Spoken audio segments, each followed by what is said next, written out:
King Harun al-Rashid knew that wine is haram, but knowing and obeying, between these two lies a distance as vast as earth and sky.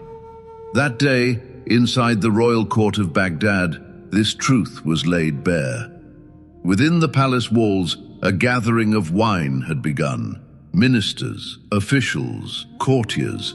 Laughter echoed, stories flowed, goblets were raised, and in that moment, the command of Allah was forgotten.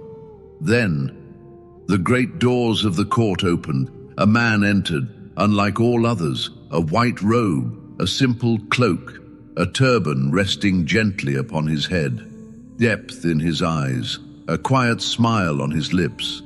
He was Bahlul Dana, a man history remembers, and even kings feared to disrespect. The moment Harun al-Rashid saw him, he understood. Today, admonition was unavoidable. So before the words could come, the king tried to reshape truth itself, to turn haram into halal. He spoke, "Bahlul, answer one question for me." Bahlul replied calmly, "Ask, my king." The king said, "Are grapes haram?" Bahlul answered, "No, grapes are a blessing from Allah." The king continued, "If one eats grapes, then drinks water, does that become haram?" "No, my lord," Bahlul replied. "There is no sin in that." Confidence crept across the king's face. He declared, "Then if grapes and water are left beneath the sun, why should they become haram? Wine is made exactly this way." Silence fell upon the court. Harun al-Rashid felt relief. He thought, "Today, Bahlul has no answer." But Bahlul only smiled. He said, "My king, I will answer you. But first, answer 3 simple questions of mine." The king agreed. Bahlul asked, "If dry dust is poured upon a man's head, will he die?"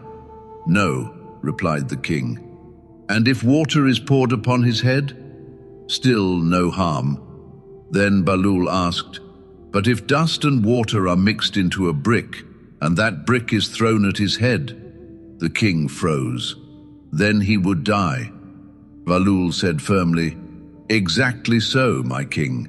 Separately, grapes are halal, water is halal, but when they combine and destroy the human intellect, they become haram." The court stood motionless. The king's hands trembled. He dropped the wine cup. In moments, the royal court was empty. Haram is not only a substance. Haram is the path that takes a person away from Allah. The markets of Baghdad, alive with motion, shouts of sellers, footsteps of buyers, the restless noise of trade. In one corner stood a large bakery. Pots simmered over open fire, bread baked to golden brown. Meat, spices, and oil rose together into the air, a fragrance that wrapped the street. At that moment, a poor dervish passed by. Torn clothes, an old bag on his shoulder, hunger written plainly in his eyes. The aroma halted his steps. He searched his pockets. Nothing. Not a single coin. Still, his feet would not move. Slowly, he took out a hard, dry piece of bread from his bag.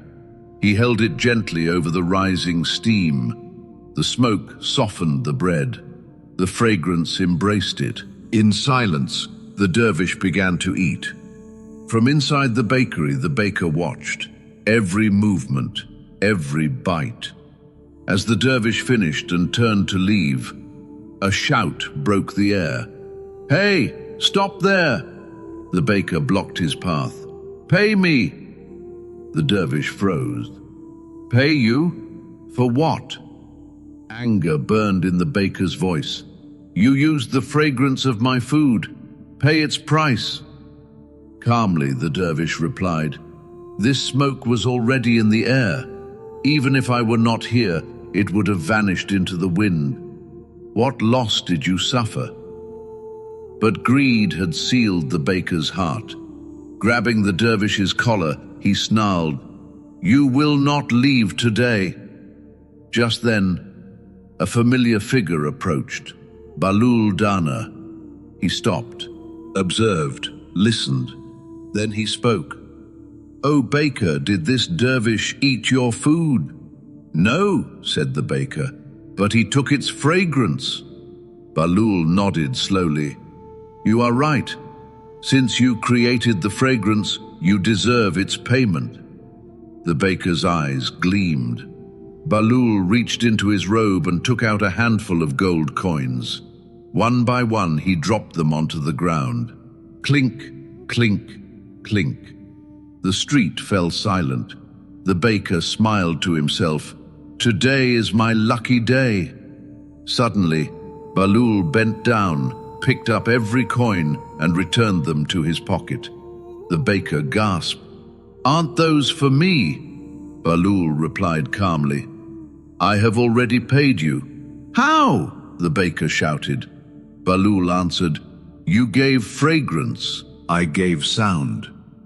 Just as fragrance is only felt, its payment is only heard." Laughter erupted in the street. The baker stood frozen, exposed and ashamed. The dervish was released. When greed blinds the eyes, wisdom pierces the darkness with light. Laughter in the graveyard. A silent graveyard. No noise, no voices, only the unseen echo of Quranic verses in the air. There stood Bahlul Dana with his familiar smile. From a distance, people approached. They saw a man laughing beside graves. One said, "He's mad. Who laughs in a graveyard?" Another said, "He must not fear death." They came closer. "Why are you laughing here?" they asked. Bahlul slowly stopped smiling. Tears filled his eyes. "I am not laughing for the dead," he said. "I am laughing for the living." Silence fell. These graves lie quietly. They do not speak. They do not laugh. But once they walked like me, talked like me, laughed like me. He paused. "Do you know what they would ask for if they could return?" "One more chance," someone replied. "Yes," Bahlul said. "A little time. One prostration, one tear, one repentance." The air grew heavy. "And what are you doing?" he asked. "You waste the time for which they cry today." One man broke down crying. Bahlul looked to the sky. "O Allah, place me among those who awaken before death." Laughter is not always joy. Sometimes it is a mercy call to the heedless. On the outskirts of Baghdad, a scorching sun, restless wind, sand drifting endlessly. There upon the ground sat Bahlul Dana. With his hands he shaped houses of sand. Some collapsed instantly, some stood for a moment. From a distance, Harun al-Rashid watched. He approached and asked, "What are you doing?" Bahlul replied softly, "I am selling houses." The king frowned. "Selling houses? Of sand?" "Yes," Bahlul said, "sand houses." The king asked mockingly, "And who would buy such houses?" Bahlul looked up and answered, "Those who believe in the hereafter." The king smiled. "How much?" "One house, 1 dinar." Harun al-Rashid laughed and walked away. Time passed. The sun shifted. The wind grew stronger. The king returned. "Now tell me, how much are they?" Bahlul replied, 10 dinars. The king was surprised. "Why the increase?" Bahlul said calmly, "Time is no longer the same." The king paused, then asked, "What if I buy after death?" Bahlul's voice was firm. then even a palace of paradise cannot be bought. At that moment, the wind rose. The sandhouses collapsed one by one. Nothing remained. Who ignores opportunity today cannot afford its price tomorrow. Inside the royal court, Bahlul Dana sat beside the throne. The hall was filled with pride, power, and gold. The king turned toward Bahlul and said with challenge, "I will reward you or humiliate you." Bahlul looked at him calmly and replied, "Then command the flies not to disturb me." The king paused. He looked around. Flies buzzed through the hall. After a moment he admitted, "I cannot." Bahlul responded quietly, yet firmly, "Then how are you a king when you have no power even over flies?"